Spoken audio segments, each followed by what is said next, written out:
Toyota has finally joined the EV game in India with their first all-electric. This is the urban cruiser Ebella. It of course is based heavily on the Maruti Suzuki e-Vitara, but with a Toyota face. What's it like out on the road? Let's find out.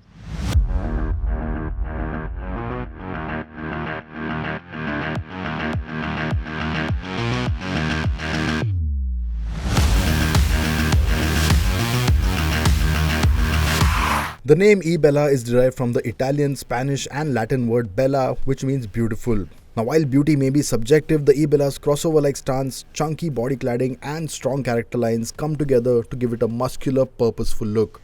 The smiling headlamp design and dotted line DRLs could divide opinion, but the two-tone 18-inch alloy wheels look smart and are identical to those seen on the e-Vitara. The side and rear profiles are also largely unchanged from its Maruti sibling, save for distinct badges and subtle lighting element tweaks within the tail lamps. Dimensionally, the Ebella is shorter than the Creta Electric in both length and height, though it is wider. Its 2700mm wheelbase is amongst the longest in the segment, second only to the Vinfast VF6's 2730mm. Ground clearance stands at a healthy 184mm unladen, though this is the lowest among its direct rivals. Being a rebadged Suzuki e-Vitara, the Ebella is underpinned by the same hard-tech e-platform, and as a result, it gets the same powertrain. Now, powering the urban cruiser Ebella is the same powertrain as the e-Vitara. It is essentially the same car. So, two battery pack options, 49 kWh and 61 kWh. And what we have here is the bigger, more powerful version, around 174 horsepower, roughly 195 Newton meters. So, decent in terms of performance, not something to complain about at all. But it's not like typical EV-like performance where it's all instant and it all comes in a rush. If you mash your foot down, there is a strong surge, but it's pretty gradual. It won't take you back. And that's the trend now, because I think gone are those days where you get that sudden jerk with an EV. Now it's all about usability, drivability. And in that aspect, this is very, very good. However, speaking on the refinement, there is a fair bit of road noise and also wind noise that seeps into the cabin. The insulation needs to be improved. You do hear a lot of the outside world. In the city, a lot of the honkings, a lot of the ambient noise, and on the highway, a lot of road noise, wind noise, buffeting, it all comes through. So that is something that Toyota needs to take care of.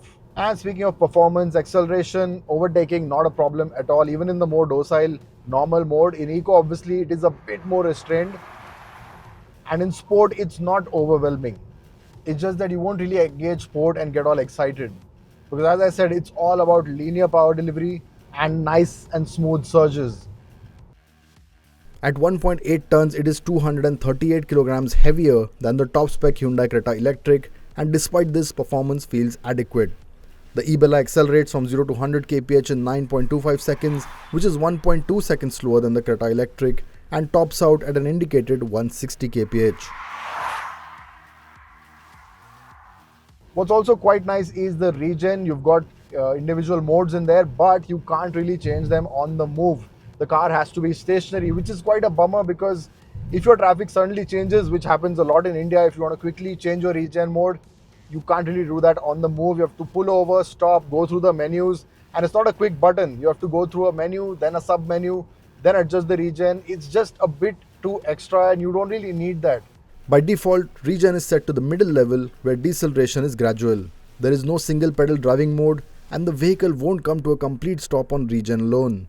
There are no paddle shifters either, but there is a quick access button on the center console to completely switch off the regen.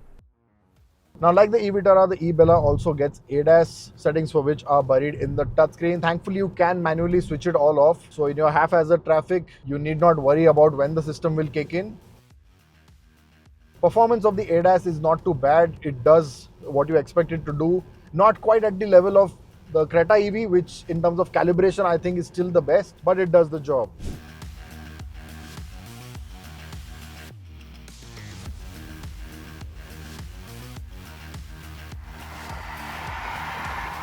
And then we come to ride quality. Now, again, typical European ride. It has an underlying firmness, which at city speeds means you have those sharp bumps that come in.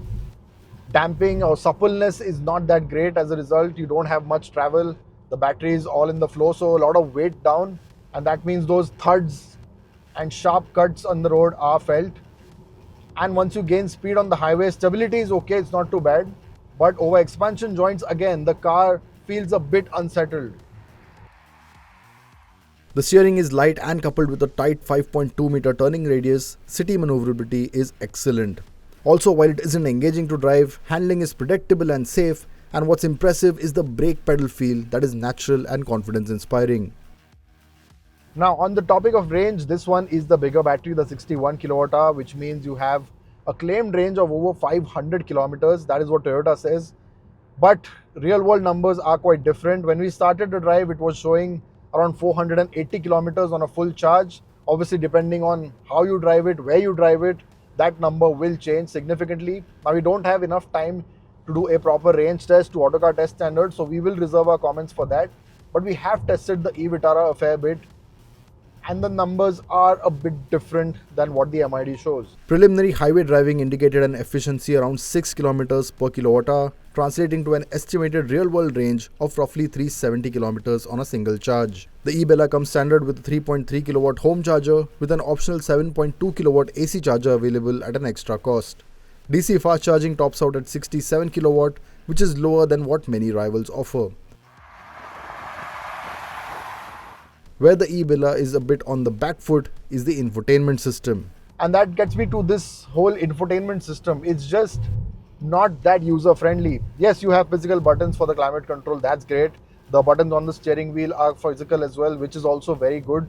Very tactile, very nice to use, but overall usability is just hampered because of the UX UI of this infotainment. It's not easy, it's not how you expect a Toyota to be, because usually they are very, very sorted. You know exactly what is going on where. In this, it just feels like an additional step to every layer. Even climate control, if you want to select auto climate control, you can't just do it from down here on these buttons. You have to go into the menu of the AC and then engage auto. Just small things which I think in day-to-day use will get to you. The other bit, of course, is that a lot of it is gloss black.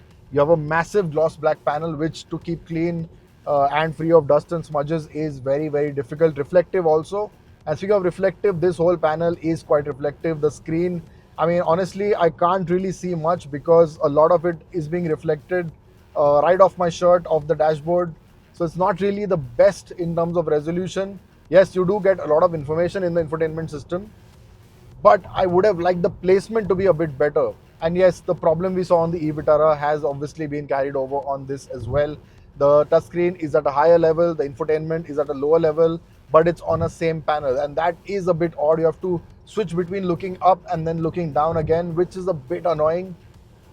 And I think that is going to get some OCD guys right by the neck, because it definitely does make a difference. Honestly, I didn't think it would be that much of a problem, but when you're looking at it immediately from side to side, you can definitely feel it.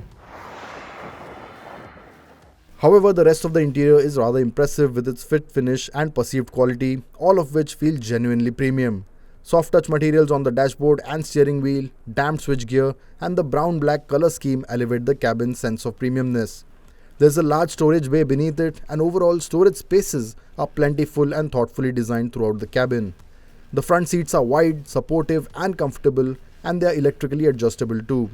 That said, the raised floor results in a knees-up seating position even for the front occupants. Rear passengers face the same issue, and a prominent hump means the middle passenger is not too comfy either. Taller adults will particularly struggle for headroom, even though the rear seat can slide and recline.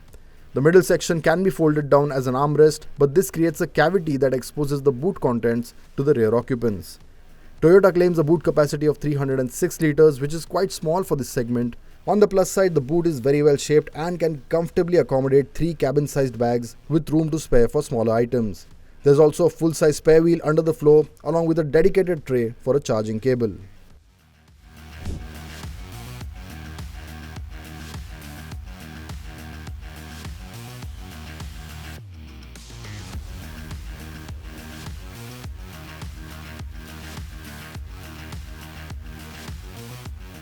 So some good bits, some bad bits, and I think overall it's a very no-nonsense car, but it doesn't have that X factor that you want. Nothing to really pull you in and says, okay, this is what I like about the car, so I'm going to buy it. That is missing. That X factor is missing. What will help its case though is aggressive pricing, and of course they have a battery as a service option as well.